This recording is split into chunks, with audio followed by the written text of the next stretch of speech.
we've gathered to empower ourselves with knowledge, skills, and strategic alliances to drive inclusive policy making and promote transparency and accountability in governance.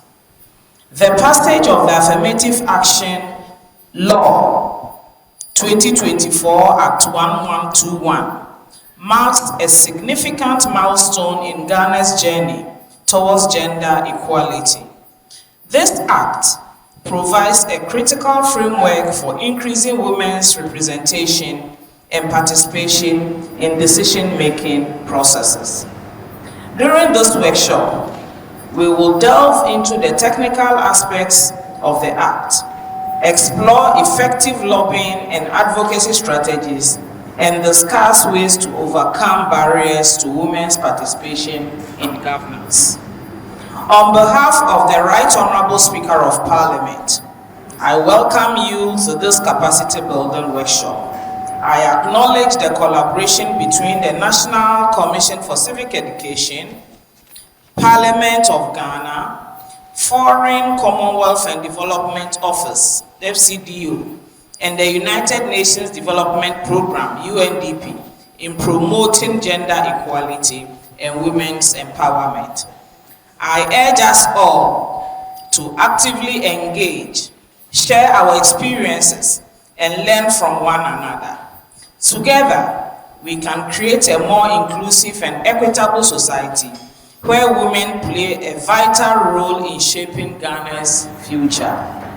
Let us work together to strengthen our leadership and governance capacity, drive inclusive policy making, and promote transparency and accountability. The workshop aims to enhance the leadership and governance skills of female MPs and empower participants to drive inclusive policy making.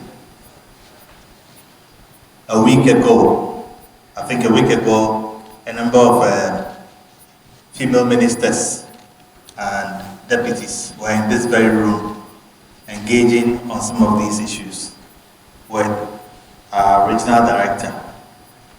And for us, we didn't think that it was enough to just leave the conversation to the ministers, but to bring on board our various female MPs to be part of the conversation and to lead the charge in promoting gender equality.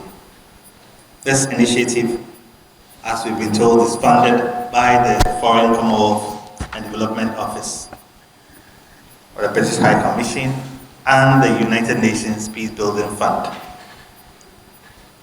This marks an important step in our shared journey towards gender equality, inclusive governance, and a more vibrant democracy in Ghana. Women's equal participation and leadership in political and public life are essential to achieving the Sustainable Development Goals by 2030. In Ghana's 9th Parliament, and as Kathy indicated, women hold just 14.5% of the seats, which reflects a very marginal progress and falls significantly below the approximately 26% that is expected. We've also been told that the passage of the Affirmative Action Act marks a very historical step towards gender parity. I will say that the legislation marks progressive measures, and yet without all the necessary legislations that have to accompany the act, we're not going to move anywhere. The success of the act hinges on the capacity of leaders like you to translate it into action. This workshop is a cornerstone in translating that commitment into action by equipping you, our female MPs, with the cutting-edge skills and strategies which aim to catalyze a new era of inclusive governance that resonates across Ghana and beyond. At FCDO, we really value women and girls empowerment, and it is one of the Foreign Secretary's priorities for our development work.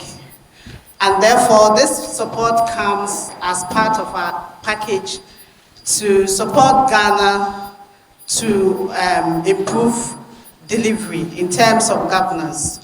It started with the elections. Our governance program provided support to the elections in diverse ways, supporting NCCE to embark on voter education and also engage young people to mitigate the risk of violence. We also supported the National Peace Council to do what they do, including the Peace Pact. And then post-election, we are rolling out a number of initiatives to help us promote good governance. And this workshop happens to be one of them. We have, since the beginning of the Affirmative Action Coalition, supported civil society, supported parliamentary engagement around it. And we believe that now that the Act is in force, we need to support in diverse ways to ensure that we achieve our goal of having increased women representation and also participation in our governance processes. Those are always open to also deploy other levers, including partnership with UK institutions to learn, not just from the UK, but also other countries that have best practices to share. So under this program, we are happy to support peer-to-peer learning, whether through study tours or whether through technical assistance, so that we can learn from those who are ahead of us in terms of the gender empowerment.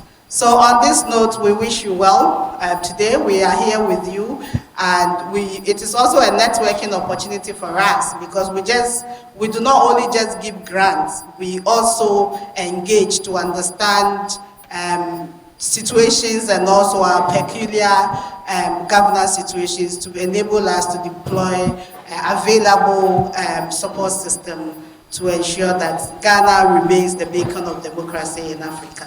I am looking for a strong women's caucus.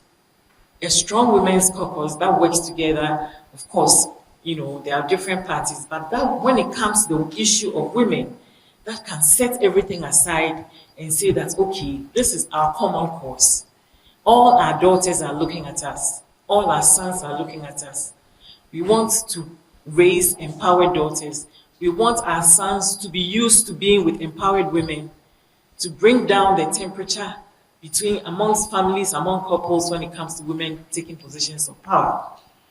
So when it comes to that, for that reason, we want to see a strong bipartisan caucus that works at least on the issue of women, that comes together to work together. So somebody will ask, why bother with all this? Why do we need representation? First of all, it's only fair. Women make up about, if not 50%, something close to 50% of the population. 50.7.